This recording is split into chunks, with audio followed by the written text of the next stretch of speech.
Hello everyone. हाँ जी, unit हमारी continue चल रही थी स्ट्रक्चर ऑफ एटम।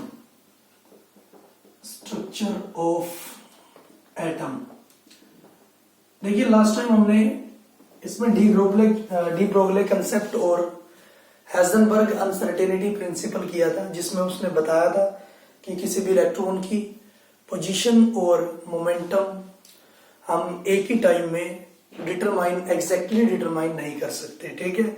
और अपनी रिलेशनशिप दे दी थी उसने कि uncertainty in position and uncertainty in momentum greater than equal होगी h/4π के बराबर। क्लियर है? ठीक है, तो ये चीज हमने पढ़ ली थी। इनके बिहाफ पे कुछ न्यूमेरिकल्स हमने कर लिए थे। आज हम करेंगे quantum mechanical model of atom.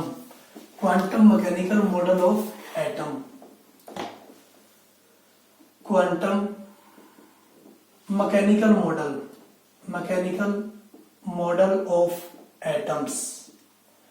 हाँ जी, देखिए सबसे पहले हम इसमें पढ़ेंगे कि हमें क्वांटम मैकेनिक्स की जरूरत क्यों पड़ी।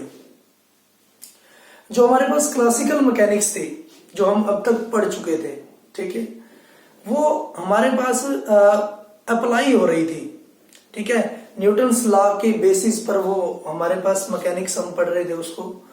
जो क्लासिकल मैकेनिक्स है वो मेनली बेस्ड होती है मैक्रोस्कोपिक बॉडीज पर, ठीक है, जिन बॉडीज का साइज ज्यादा होता है, ठीक है। जैसे हम बोल सकते हैं फॉलिंग ऑफ ए स्टोन, ठीक है, और हम बोल सकते हैं revolving of planet around sun, ठीक है। तो इस तरह की जो मैक्रोस्कोपिक बॉडीज है उन पे ये एप्लीकेबल हो सकती है, ठीक है। जो क्लासिकल मैकेनिक्स है वो एप्लीकेबल होती है मेनली मैक्रोस्कोपिक बॉडीज पर, ठीक है। लेकिन जो क्लासिकल मैकेनिक्स है वो अप्लाई नहीं होती माइक्रोस्कोपिक बॉडीज पर, ठीक है। माइक्रोस्कोपिक बॉडीज जैसे इलेक्ट्रॉन हो गया, प्रोटॉन हो गया, न्यूट्रॉन हो गया, एटम, मॉलिक्यूल, ठीक है, इन पर ये अप्लाई नहीं होती, ठीक है। और उनको जो एक्सप्लेन करने के लिए हमें किसकी जरूरत पड़ती है? क्वांटम मैकेनिक्स की, ठीक है, जो क्या करवाती है? स्टडी करवाती है हमें माइक्रोस्कोपिक बॉडीज के बारे में। क्लियर है? ठीक है, तो हमें जरूरत क्यों पड़ी कि जो हमारे पास जो माइक्रोस्कोपिक बॉडीज होती है, इलेक्ट्रॉन, एटम्स, मॉलिक्यूल, प्रोटॉन्स, ठीक है, उनको स्टडी करने के लिए हमें इसकी जरूरत पड़ी थी, ठीक है। क्योंकि और मेनली तो कब जरूरत पड़ी? जब हमें ड्यूअल नेचर के बारे में पता लगा था इलेक्ट्रॉन्स के और हेज़नबर्ग अनसर्टेनिटी प्रिंसिपल के, जो कि पोजीशन इलेक्ट्रॉन्स की नहीं बता पा रहे थे, ठीक है। हाँ जी, तो सबसे पहले इसमें हम पढ़ेंगे स्क्रोडिंजर वेव इक्वेशन, बहुत ज्यादा इंपॉर्टेंट है। स्क्रोडिंजर वेव इक्वेशन, स्क्रोडिंजर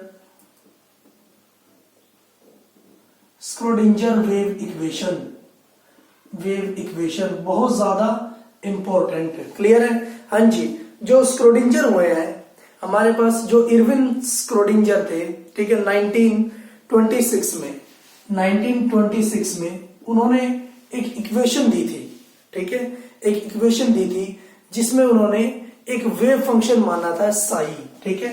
एक उन्होंने वेव फंक्शन माना जिसको रिप्रेजेंट किया था हमने साई से। और जो ये वेव फंक्शन है, ठीक है, वो फंक्शन था किसका? तीनों coordinate x y z coordinates का एक फंक्शन था, जिसको हमने बाद में नाम दे दिया था साई का, ठीक है। उसने एक थ्री डिमेंशनल इक्वेशन प्रपोज की थी, ठीक है। और वो इक्वेशन हमारे पास है del square psi by del x square plus del square psi by del y square plus del square psi by del z square, ठीक है। Del square psi by del z square plus 8 pi square m by h square E minus V psi equal to 0। Clear है? ये equation उन्होंने क्या की थी? Propose की थी, ठीक है। यहाँ पर साई तो हमारे पास क्या है? वेव फंक्शन तीनों कोऑर्डिनेट्स का, ठीक है, एक्स वाई जेड कोऑर्डिनेट्स का, क्योंकि हमें पता है जो ये जो वेव फंक्शन थी ये थी जो पार्टिकल्स, ठीक है, जो इलेक्ट्रॉन मूव करता है 3D स्पेस के अंदर। क्लियर है? ठीक है, XYZ स्पेस के अंदर। हाँ जी, जो हमारे पास m है हम इलेक्ट्रॉन के लिए निकाल रहे हैं मास ऑफ इलेक्ट्रॉन। ठीक है, m हमारे पास बनेगा मास ऑफ इलेक्ट्रॉन। क्लियर है? h हमारे पास बनेगा प्लैंक कांस्टेंट। h हमारे पास होगा प्लैंक कांस्टेंट। क्लियर है? हाँ जी, जो हमारे पास E है, E हमारे पास होगी total energy of the electron. E हमारे पास होगी टोटल एनर्जी ऑफ इलेक्ट्रॉन और V हमारे पास होगा potential energy of electron, potential energy of electrons. ठीक है, हमारे पास क्या होगा V potential energy of electron. ठीक है, हाँ जी, तो उसने मैं इन शॉर्ट इस इक्वेशन को लिख सकता हूं H psi is equal to E psi। Clear है? H psi is equal to E psi। जो H है हमारे पास वो होगा एक हैमिल्टोनियन ऑपरेटर। ठीक है, ऑपरेटर क्या होता है? जो किसी भी फंक्शन पर क्या होता है? अप्लाई होता है या फिर ऑपरेट होता है, उसको हम क्या बोलते हैं? Hamiltonian operator. और हैमिल्टोनियन ने इसको क्या किया था? नाम दिया था। ठीक है, इसलिए इसको हैमिल्टोनियन ऑपरेटर बोलते हैं। ई हमारे पास है ईजन वैल्यू। ये ईजन वैल्यू क्या होगी? जब भी किसी फंक्शन पर जैसे साई है, ठीक है, हम कोई ऑपरेटर को ऑपरेट करते हैं। ठीक है, जब भी किसी फंक्शन पर किसी ऑपरेटर को ऑपरेट करते हैं तो जो हमारा रिजल्ट आता है सेम वही फंक्शन आ जाए और उसके साथ तो सेम वही फंक्शन आ जाए, तो उसको हम क्या बोल सकते हैं? ईजन फंक्शन बोल सकते हैं। उसको हम क्या बोल सकते हैं? ईजन फंक्शन बोल सकते हैं। ठीक है, और उसके साथ अगर कोई कांस्टेंट वैल्यू आती है तो उसको हम क्या बोल सकते हैं? ईजन वैल्यू बोल सकते हैं। क्लियर है? ईजन वैल्यू बोल सकते हैं। ठीक है, जैसे हम एक एग्जांपल से भी इसको बता सकते हैं।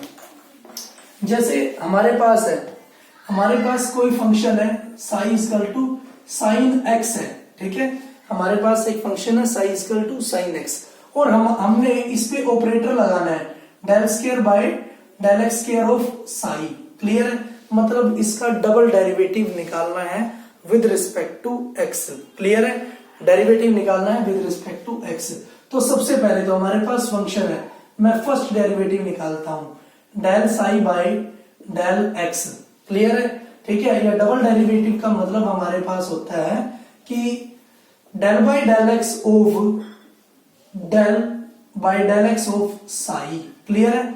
मींस जो फर्स्ट डेरिवेटिव है उसका फर्दर डेरिवेटिव। तो सबसे पहले तो हमें ये डेरिवेटिव निकालना पड़ेगा। क्लियर है? हाँ जी, तो हम देखते हैं del psi by del x equal to, हाँ जी, साई हमारे पास क्या है?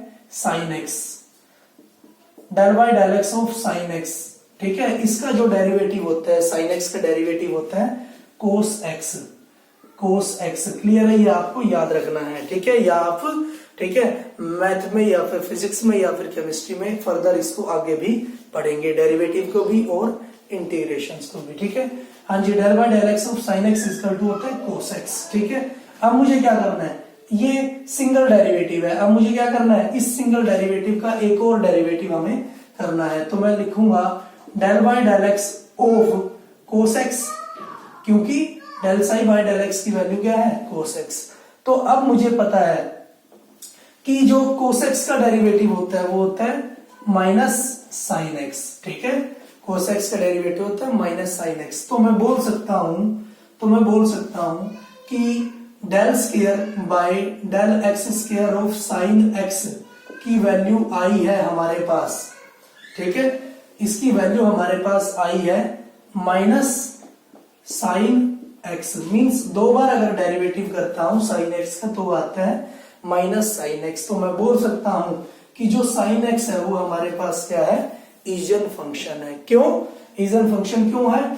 अगर मैं कोई ऑपरेटर किसी भी फंक्शन पर लगाता हूं तो रिजल्ट सेम वही फंक्शन आता है और उसके साथ कोई नेगेटिव कोई कांस्टेंट वैल्यू आती है, ठीक है, तो उसको मैं क्या बोल सकता हूं, ईजन फंक्शन, और इसको मैं बोलूंगा ईजन वैल्यू, ठीक है। हाँ जी, तो इसको मैं क्या बोलूंगा, ईजन वैल्यू। तो हमारे पास ये आ गया ईजन फंक्शन और ईजन वैल्यू, ठीक है। और हमारे पास स्क्रोडिंजर वेव इक्वेशन थी, del square psi by del x square plus del square psi by del y square plus del square psi by del z square plus 8 pi square m by h square E minus V psi equal to 0। Clear है, ये हमारे पास क्या है, Schrödinger wave equation, ठीक है। हाँ जी, significance, अब मैं बोलूंगा कि सिग्निफिकेंस क्या है इसके, significance of wave function psi and its square, significance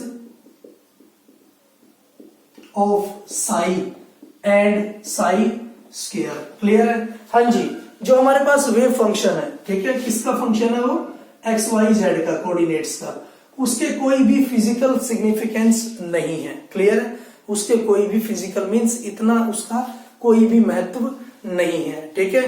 और वो एक सिंपल क्या है, एक एम्पलीट्यूड होता है। क्लियर है, किसी भी वेव का एक सिंपल एम्पलीट्यूड होता है, ठीक है। हाँ जी, और अब हमें पता है, अगर मैं मान लो लाइट की ही बात करूं या फिर साउंड वेव की ही बात करता हूं, अगर मैं एम्पलीट्यूड का स्क्वायर करता हूं, तो इसका मतलब एम्पलीट्यूड का स्क्वायर किसके बराबर होता है, इंटेंसिटी को बताता है, लाइट वेव की या फिर साउंड वेव की इंटेंसिटी को बताता है, अगर मैं एम्पलीट्यूड का स्क्वायर करता हूं। तो इसी तरह से अगर मैं जो हमारे पास वेव फंक्शन है इलेक्ट्रॉन का साई, उसका स्क्वायर करता हूं, तो वो भी क्या बताएगा, वो भी क्या बताएगा, intensity of the electron wave, ठीक है। हाँ जी, वो हमें क्या बताएगा, intensity of the wave function, electron wave. और हमें पता है, हेजनबर्ग ने हमें क्या बताया था कि इलेक्ट्रॉन का हम पता ही नहीं लगा सकते, लेकिन इसने तो हमें बता दिया है। क्लियर है, इसने तो वेव, इलेक्ट्रॉन को जो वेव फंक्शन है उसकी इंटेंसिटी को बता दिया, या फिर वो कहां पर प्रेजेंट है उसने हमें बता दिया है। क्लियर है, हाँ जी। तो मैं बोल सकता हूं कि जो प्रोबेबिलिटी बताई है इसने, जो इंटेंसिटी बताई है इलेक्ट्रॉन को फाइंड करने की, क्लियर है, एंड किसी भी पॉइंट पर, ठीक है, जो साई स्क्वायर है उसने हमें क्या बताया, प्रोबेबिलिटी बताई है किसी भी इलेक्ट्रॉन पे और किसी भी पॉइंट पर। क्लियर है, हाँ जी। तो हम बोल सकते हैं जो साई स्क्वायर है, ठीक है, उसका फिजिकल सिग्निफिकेंस बहुत ज्यादा है, और वो हमें क्या बताता है, probability of finding the electron बताता है, या फिर हमें बताता है इलेक्ट्रॉन डेंसिटी, ठीक है, एट एनी पॉइंट। क्लियर है, electron density of an electron at any point. Electron density means electron कहां कहां प्रेजेंट हो सकता है। क्लियर है, ठीक है, हाँ जी। अब मैं बात करता हूं कि उसने मुझे प्रोबेबिलिटी बताई है, ठीक है, तो प्रोबेबिलिटी का क्या मीनिंग मैं इसमें समझ सकता हूं, ठीक है। देखिए, जो प्रोबेबिलिटी होती है हमारे पास, साई स्क्वायर ने जो हमें प्रोबेबिलिटी बताई है, प्रोबेबिलिटी हमारे पास क्या होता है, एक हाइव होता है, ठीक है, बी ऑफ हाइव, ठीक है, या छत्ता, मधुमक्खी जो होते हैं उनका छत्ता। अब हमें पता है, ठीक है, वो क्या होते हैं, क्लोज भी हो सकती हैं, जो मक्खियां होती है बी होती हैं, ठीक है, उनके क्लोज भी हो सकती है और उनसे दूर भी हो सकती है। तो उसी से मैं कंपेयर करूंगा इलेक्ट्रॉन्स को और न्यूक्लियस को, ठीक है। या फिर प्रोबेबिलिटी मैं बोल सकता हूं, जैसे हमें पता है कई बार हमारे पास एक पर्टिकुलर डे पर, ठीक है, किसी भी दिन स्काई में हमारे पास क्लाउड्स होते हैं, ठीक है, there are clouds in the sky, ठीक है। तो हम बोलते हैं कि जो प्रोबेबिलिटी है, ठीक है, रेनफॉल हो भी सकता है और नहीं भी हो सकता है। क्लियर है, ठीक है, जो क्लाउड्स है हमारे पास, जो स्काई में क्लाउड्स है, वो क्या हो सकते हैं, डिसअपियर भी हो सकते हैं, ठीक है। तो हमारे पास कोई भी सर्टेनिटी नहीं होती, कोई भी डेफिनेट जो हमारे पास वैल्यू या डेफिनेट हमारे पास रीजन नहीं हो सकता। या फिर हम समझ सकते हैं कि मान लो चेस का प्लेयर है, ठीक है, और एक अच्छा प्लेयर है, तो हम बोल सकते हैं कि इनके चांस ज्यादा होंगे, ठीक है, गेम को जीतने के लिए, बट हमारे पास कोई भी सर्टेनिटी नहीं होती, हम क्या होते हैं, अनसर्टेन होते हैं। क्लियर है, ठीक है। तो हम प्रोबेबिलिटी बोल सकते हैं, probability provide the best possible description of A situation, ठीक है। प्रोबेबिलिटी क्या होगा, probability describe the best description of A situation, किसी भी सिचुएशन का एक बेस्ट डिस्क्रिप्शन हमें बता सकता है, which can not be described bye certainty, which can not be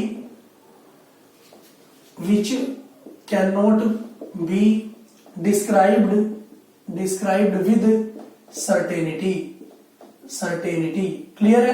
तो प्रोबेबिलिटी हमारे पास क्या होती है, प्रोबेबिलिटी एक जो मोस्ट प्रोबेबल या फिर एक बेस्ट डिस्क्रिप्शन दे सकता है किसी भी सिचुएशन का, ठीक है, लेकिन वो सर्टेन नहीं होगा, वो फिक्स नहीं होता है। क्लियर है, ठीक है। हाँ जी, तो मैं इलेक्ट्रॉन्स का भी यही बोलूंगा कि जो इलेक्ट्रॉन्स है हमारे पास उसको मैं शो कर सकता हूं कि इलेक्ट्रॉन्स जो है हमारे पास उसको मैं डायग्रामेटिकली शो कर सकता हूं कि मान लो ये हमारे पास न्यूक्लियस है किसी भी एटम का, ठीक है, किसी भी एटम का, वो इन डॉट्स से मैं इसको शो कर सकता हूं कि न्यूक्लियस के जो चारों ओर है ये डॉट्स, ठीक है, ये इलेक्ट्रॉन्स की पोजीशन को स्पेसिफाई कर सकते हैं, ये इलेक्ट्रॉन की पोजीशन हो सकते हैं। जो ये डॉट्स है, ठीक है, उसकी प्रोबेबिलिटी या फिर इलेक्ट्रॉन्स की प्रोबेबिलिटी, ठीक है, न्यूक्लियस के पास क्या होगी, ज्यादा हो सकती है। और ये जो डॉट्स है अगर न्यूक्लियस से दूर प्रेजेंट है,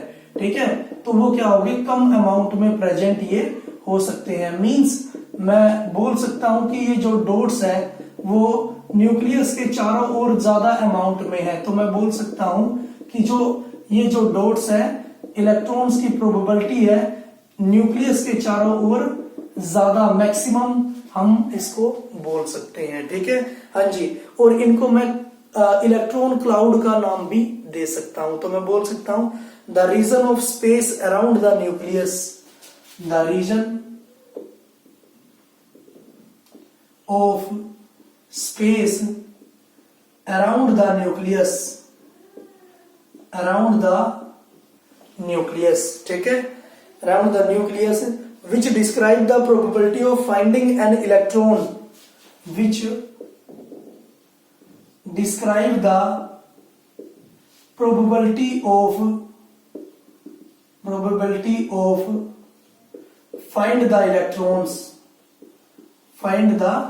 electrons of given energy in term of dots, of given energy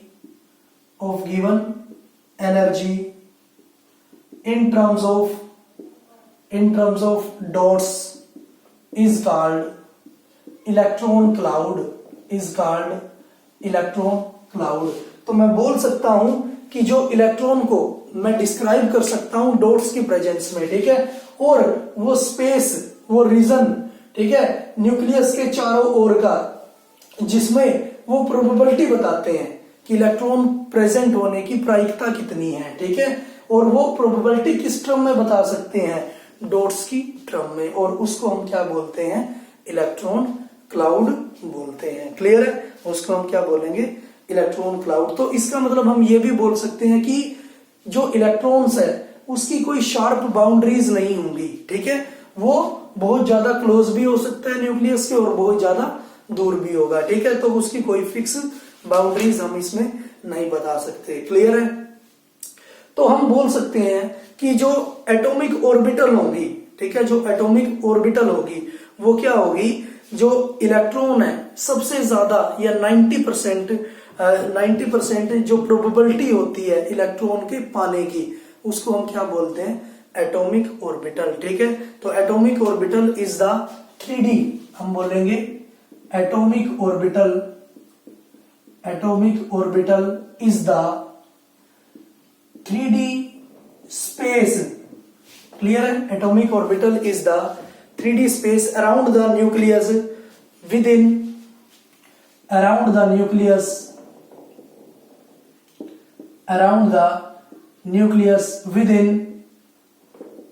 at which the probability of finding the electron is maximum या फिर 90%। क्लियर है? तो मैं बोलूंगा कि वो स्पेस, वो 3D स्पेस, ठीक है, जहां पर इलेक्ट्रॉन के पाए जाने की प्रोबेबिलिटी सबसे ज्यादा होती है उसको हम क्या बोलते हैं? Atomic orbitals. क्लियर है? उसका हम क्या बोलेंगे? एटॉमिक ऑर्बिटल्स बोल सकते हैं। क्लियर है? तो हम ये बोल सकते हैं कि जो स्क्रोडिंजर इक्वेशन था उसने हमें जो वेव फंक्शन दिया था और जो उसका स्केयर हम करते हैं तो वो हमें बताता है इलेक्ट्रॉन क्लाउड के बारे में, इलेक्ट्रॉन प्रोबेबिलिटी के बारे में, और इलेक्ट्रॉन प्रोबेबिलिटी को हम डॉट्स से रिप्रेजेंट कर सकते हैं और उन डॉट्स को, वो डिस्क्रिप्शन, ठीक है, डॉट्स की जो इलेक्ट्रॉन्स की पोजीशन को डिस्क्राइब करते हैं उसको हम इलेक्ट्रॉन क्लाउड बोलते हैं। और जो वो डॉट्स या फिर जो इलेक्ट्रॉन्स है, ठीक है, उनकी प्रोबेबिलिटी जहां पर मैक्सिमम होती है, ठीक है, जहां पर मैक्सिमली तो न्यूक्लियस के चारों ओर होती है, जहां पर वो रीजन, वो स्पेस, 3D स्पेस, जहां पर इलेक्ट्रॉन्स की जो फाइंडिंग प्रोबेबिलिटी होती है वो मैक्सिमम होती है, उसको हम क्या बोलते हैं? एटॉमिक ऑर्बिटल बोलते हैं। ठीक है, तो ये सब को इंक्लूड करके हम फीचर्स या एजम्पशंस बोल सकते हैं किसका? Quantum model. ठीक है, quantum mechanics model of atom के हम फीचर्स बोल सकते हैं। जैसे नंबर फर्स्ट हम बोल सकते हैं कि जो इलेक्ट्रॉन है उनके पास क्वांटाइज्ड एनर्जी होगी। ठीक है, क्वांटाइज्ड वैल्यू होगी किसकी? एनर्जी की। ठीक है, नंबर फर्स्ट सबसे पहले हम बोल सकते हैं the electrons have only quantized value of energy. ठीक है, नंबर सेकंड, हाँ जी, the quantized value of energy are obtained from the solution of Schrodinger wave equation. जो ये एनर्जी की वैल्यू हमें मिलती है, ठीक है, वो हम कैसे निकाल सकते हैं? स्क्रोडिंजर वेव इक्वेशन को सोल्व करने के बाद। ठीक है, नंबर थर्ड, जो हमारे पास वेव फंक्शन साई होता है, ठीक है, वो क्या होता है? फंक्शन होता है कोऑर्डिनेट्स का। ठीक है, कौन से coordinate? X y z coordinates. ठीक है, बट उनकी कोई भी फिजिकल सिग्निफिकेंस नहीं होती। बट जो स्केयर है वेव फंक्शन का, मींस साई स्केयर है, उसके पास उसकी बहुत ज्यादा क्या होती है? सिग्निफिकेंट वो हमारे पास होता है और वो हमें क्या बताता है? इलेक्ट्रॉन्स को फाइंडिंग प्रोबेबिलिटी हमें बताता है या फिर एटॉमिक ऑर्बिटल्स के बारे में वो हमें बताता है। क्लियर है? या और इस कारण हम उसको क्या बोल सकते हैं? ऑर्बिटल वेव फंक्शन बोल सकते हैं, क्योंकि वो हमें ऑर्बिटल के बारे में बताता है। ठीक है, वो हमें मैक्सिमम प्रोबेबिलिटी देता है इलेक्ट्रॉन को फाइंड करने की। ठीक है, हाँ जी, नेक्स्ट हम बोल सकते हैं कि electron have many wave function, there are many atomic orbital in an atom. क्योंकि इलेक्ट्रॉन्स के पास बहुत ज्यादा वेव फंक्शन हो सकते हैं, तो हम बोल सकते हैं कि इलेक्ट्रॉन्स के पास क्या होंगे? There are many atomic, electrons के पास बहुत ज्यादा एटॉमिक ऑर्बिटल भी प्रेजेंट हो सकती है। नेक्स्ट उसने बोला the orbital wave function psi contains all the information about an electron. जो ऑर्बिटल वेव फंक्शन है, साई है हमारे पास, उसके पास सारी की सारी इंफॉर्मेशन हमारे पास इलेक्ट्रॉन्स के बारे में प्रेजेंट इंफॉर्मेशन सारी की सारी उनको क्या होते हैं? पता होती है, या फिर उससे हम डिटरमाइन कर सकते हैं। क्लियर है? तो ये सारे के सारे हमारे पास फीचर्स थे किसके? स्क्रोडिंजर वेव इक्वेशन या फिर quantum mechanical model of atoms के। क्लियर है? तो आज के लिए इतना ही करेंगे। Thank you for cooperation.